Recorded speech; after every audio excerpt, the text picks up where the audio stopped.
reach the low water mark, it will change direction and it will then start to flood back into London, and it floods for roughly 5 hours.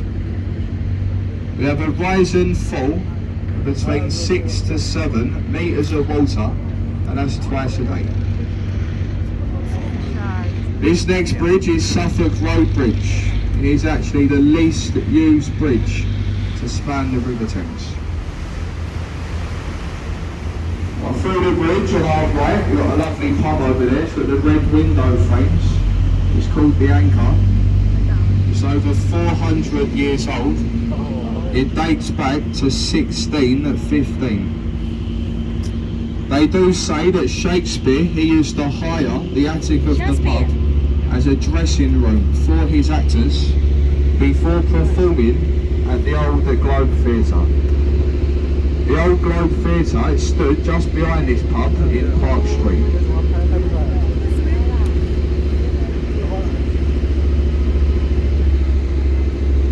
The bridge we're passing under, this is Cannon Street Railway Bridge. The station to our left on the North Shore. If you look in the skyline to our left, just coming up, you'll see a golden top piece. This is a monument to the Great Fire of London.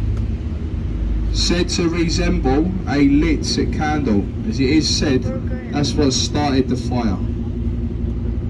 If you was to lay the monument down in an easterly direction, which is the way we're facing, it would pinpoint where the fire first took place in a baker's shop in Pudding Lane.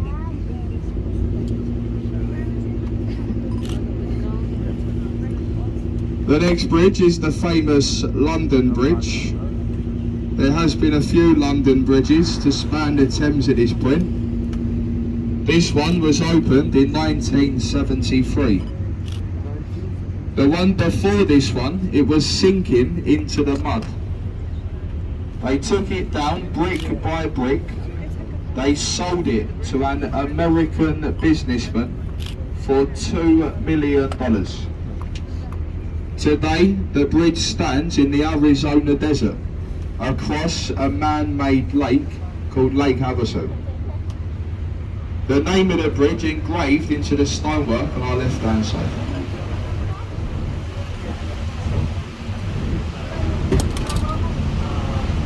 Through London Bridge on our right, dominating London skyline, we have the Shard of Glass.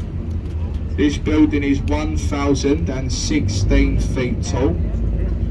It's also home to London's highest viewing platform.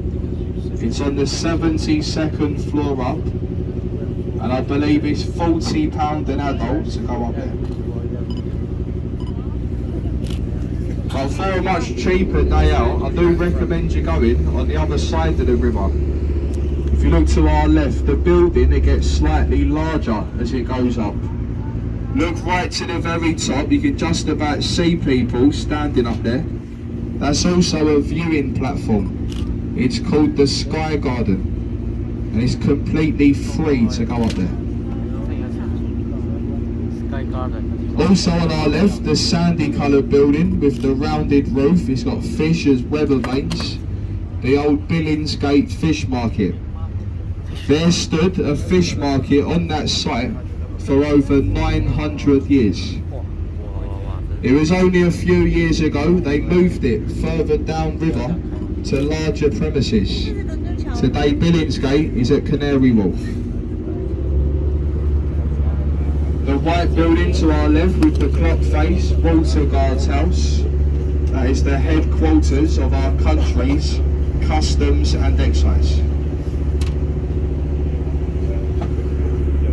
We're just passing here to our right, the HMS Belfast. She was built in the Harland and Wolff shipyard, Belfast, Northern Ireland. The same shipyard that built the Titanic. Saw action during the Second World War. She last fired her guns in anger during the Korean campaign. Right guys, you got to be quick here, you got to try and sit down here, thank you. Okay. The Belfast has 12 guns in total, that's 6 on aft, then 6 up forward. Each one of those guns are capable of firing a 102-pound shell up to 14 land miles.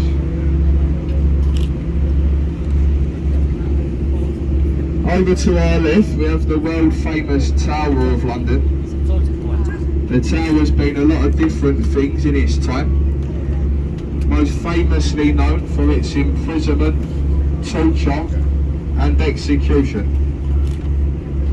The oldest part of the tower is the White Tower, the one in the middle, dates back to 1078. You do get a lovely photo ahead of us of Tower Bridge, the gateway to London. It was opened in 1894. Centre bascules raise up to allow larger ships in and out of the upper pool. Folks, if you're on the top deck, if I could just ask everyone just to try to take to your seats. It's where the captain is at the back of the boat. People stand up. It does make it quite difficult to see. So from the top deck, please do take to your seats. Tower Bridge is the most easterly boundary of the square mile city. When we go through, we leave the city of London behind us.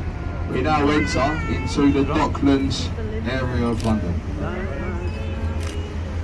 When we go through, look around us now, you'll notice the buildings, they've all somewhat changed. These buildings, they were once warehouses. They was all filled to the brim with expensive cargo from all around the world. But today they have all been converted into luxury apartments. Well folks, we're just coming into our next stop now, St Catherine's Pier for the tower.